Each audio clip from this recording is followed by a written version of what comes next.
Well, here at TPC Scottsdale, it's obviously known for its iconic scenery, the 16th hole, and as many people know it as well as alcohol as well. But here today, Eric, we're here for food. Yes, Cavan and they're. We're here at Little Miss Barbecue. They're out here in the Desert Oasis, which is right by hole 7 here at TPC Scottsdale. We have their famous brisket sandwich here, Eric. I'm very excited about this one. Cavan, this one looks great. It's just their traditional brisket with their special house sauce on it. Let's dig in, shall we? Yes. Let's do this thing. They made a small sample just for us, despite them not being open. That's good. That's good. And Eric, obviously brisket takes a long time to cook, as many people know. Yes. But I mean, especially when you're doing something like this, where they make thousands and thousands of pounds of brisket for the TPC and for Waste Management Phoenix Open, their chefs, some of them come in here at 4 a.m.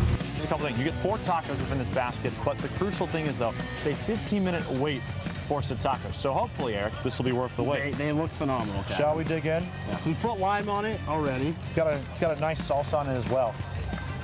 Here we go. Cheers. I mean, that steak is just so perfectly cooked. And not to mention, the hint of lime is good. Salsa's incredible. That's just really good. Here to sit if you want. And now we are pleased to be joined. We got a very special guest up here in the booth. We got Jenny Finch up here, softball legend. You're in town. Thanks so much for stopping by, hosting a softball clinic this weekend. And I just want to know, for you, why is it so important to help grow the game of softball and host these clinics and be a part of that? It's my passion. I love it. I know what softball did for me and the opportunity it gave me, and what better than to be able to share that with others. And so I hope to inspire and encourage and share what I've learned through my experiences. And I love being on the field. So being able to be on the field with the future gamers of our sport, it's a dream. And I know you were just across the way over at Flames Field right now. And what was that experience like for you to be able to have that opportunity to throw out a first pitch and be around a lot of talented young high school girls and young high school athletes over there and supporting the passion they have in playing for their cities as well? It's incredible, especially, well, right now the White Sox-Cubs game is going on. So, like, what better game to be in and to be able to watch the rivalry right here of the hometown versus hometown. So it's great to be here, and it's just amazing to see the impact of these RBI leagues and the impact of Major League Baseball on not only baseball but softball as well. And so these young girls have access to the game and are living out their dreams, and this is the big stage. This is it. They're trying to earn a spot for the World Series. So the competition's high, and each year it just continues to get better and better. There's a nice play over there at third base. And the game of softball is growing nationally, and rightfully so. It's such a fun sport to watch. There's so much talent across the board, especially the Women's College World Series. How have you seen the game grow and evolve from your time as a player to now where it is today? It's incredible. I mean, I grew up not watching it, not seeing it, and now I think my 11-year-old, like, just insane. We walk into the Women's College World Series, and she thinks that 12,000 fans is normal, and it is normal, and that's just, it's wild. And so just to think how far we've come without even being able to see it, like, to know that my daughter and the next generation is seeing it and seeing women in the booth and women in the dugouts and women in the training room. And, you know, we didn't see that growing up. And so just now, man, like, anything is possible. And they're growing up thinking and seeing that they can do anything, where it's a dream, honestly, to see. And I hope we can just continue to push the needle and provide opportunity. And if you love the game, if you want to play it at that next level, you can. It's going to take a lot of work, a lot of sacrifice, but you know, tap into your resources, and that's what Major League Baseball is doing with the RBI programs, is trying to give access to all and kids the resources to fall in love with the game and to be able to push their game to the next level and be able to hopefully compete one day in college and get their education paid for. You mentioned your daughter. You mentioned all the young women out there. How important do you think is it for them to have these role models nowadays? I know you said you didn't grow up watching softball. How important is it for you and for the next generation to have people like yourself and the superstar softball players that we see nowadays, to have someone to look up to? Well, and I did watch it, but I had to go to the field to watch it, you know, where now, I mean, every weekend softball's on TV, which is so exciting.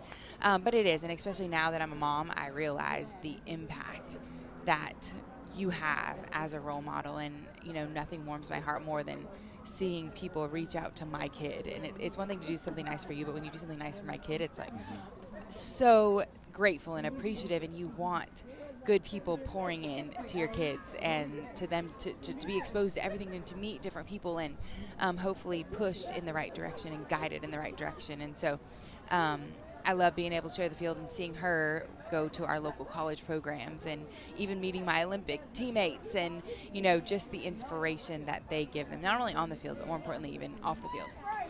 Real quick before I let you go, because I know you have a busy schedule, biggest piece of advice you have to any young girls out there watching for the game of softball or for life in general that you have? Be the best that you can be. I think especially social media, all of this is just comparing yourself to everything and everybody, and it's like, you were created to be you. Go be you. Don't be a second best somebody else. And so it's just, and you know, like, man, like the measure of success that we put on ourselves is usually compared to what's happening around us. And it's like, no, like, you just get 1% better every day. Like, you put in the work, you look yourself in the mirror and say, I gave it my all. Like, you've won and you're a winner. And so just keep pushing. And, you know, our kids are late bloomers. We're big people, me and my husband. And so it's like the Lord's taught me just patience too. And like, you got to be you. And that's all we can do is just be the best version of ourselves. And that's what this world needs, their family needs. And whatever that looks like, you know, and we need the best people on the bench cheering, encouraging, and you never know when the roles are going to be reversed or when you're going to get that call. Be ready, take advantage of it, and tap into the resources around you, because there's so much. It's like you're going to find whatever you're looking for. So if you're looking for the negative, looking for, you know, what you aren't, you're going to find that. Like, look at what you are and what strengths you do have and who is there to support you, and tap into that and go shine. Thank you so much. You're a legend of the game. Thank you so much for taking time to talk with us. We really appreciate having Jenny Finch, everyone. We'll be right back after this. So there you have it, the final Pac-12 schedule ever for Arizona State football, and the Sun Devils won't even have the chance to compete for a postseason bowl game. Yes, I am aware the conference title is way out of reach for ASU this season, and the 6 wins necessary to even qualify for a bowl may be a tall task for a completely revamped football program. I mean, Vegas has the team slotted for 4 or 5 wins. So what's the big deal? This team wasn't going to make a bowl game anyways, right? When the news broke on Sunday morning, this was the sentiment of your average college football fan. Better now than later, when perhaps a year or two down the road, Dillingham has built a threat in the Big 12 Conference. And while this may be true, Dillingham has spent the last 9 months building a culture that is ready to compete in all aspects of life. Look no further than those chess matches in the locker room or the main events Dillingham has created at practice. So with a new culture intact, winning a mere 6 games is certainly plausible, especially with an 8-game home schedule. And oh, by the way, the previous 2 times ASU has played 8 games in its own backyard, they won 10 games in each of those seasons. But if you hone into the Arizona State fan base, the question is pretty simple. Why not last year? Why is Arizona State choosing to punish Kenny Dillingham, his staff, and the new players, most who had absolutely nothing to do with the reason for this NCAA investigation? So let's rewind back to 2017. Herm Edwards was not the head football coach at Arizona State. He was an analyst for ESPN, which, by the way, is a position he returned to upon his relinquishment from ASU last fall. There was another school in hot water at the time, and Herm didn't mince his words about the program's coaching staff and the situation. This clip you're about to witness has resurfaced the social media feeds for many over the last 24 to 48 hours. Take a look. When the head coach says, I didn't know, I'm like, no. That's your job to know. Your name's on this program. The assistant coaches, they come and go. Your name is on the program. That becomes ironic, isn't it? So even before the start of last season, the writing was on the wall for ASU. It's a team that saw a roster depleted by the transfer portal while having several high-level assistants either depart on their own accord or were indefinitely suspended for their role in the violations. But Edwards remained. Now, let's not forget how Edwards found his way to Tempe. It came courtesy of his good friend and ASU athletic director Ray Anderson, who represented Edwards while he was a head coach in the National Football League. Combine an NCAA investigation with a personal relationship with his head coach. Can you see how Edwards was able to keep his job? So that brings us to where ASU is now, implementing a self-imposed postseason ban to begin a new era of Sun Devil football and leaving their fans with a sour taste in their mouth. But remember, this season is the last time ASU will face most of these schools for the foreseeable future, which means Arizona State has the rare opportunity to play spoiler each and every week. Sure, it's not what they imagined or what they had hoped for, but that's the way it is.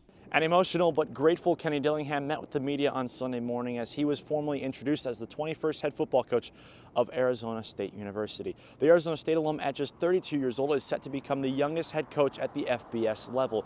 But he's not so much focused on his youth, he's more focused on the ability to live out his dream, a dream in which he thought had a chance to become reality all the way back in September.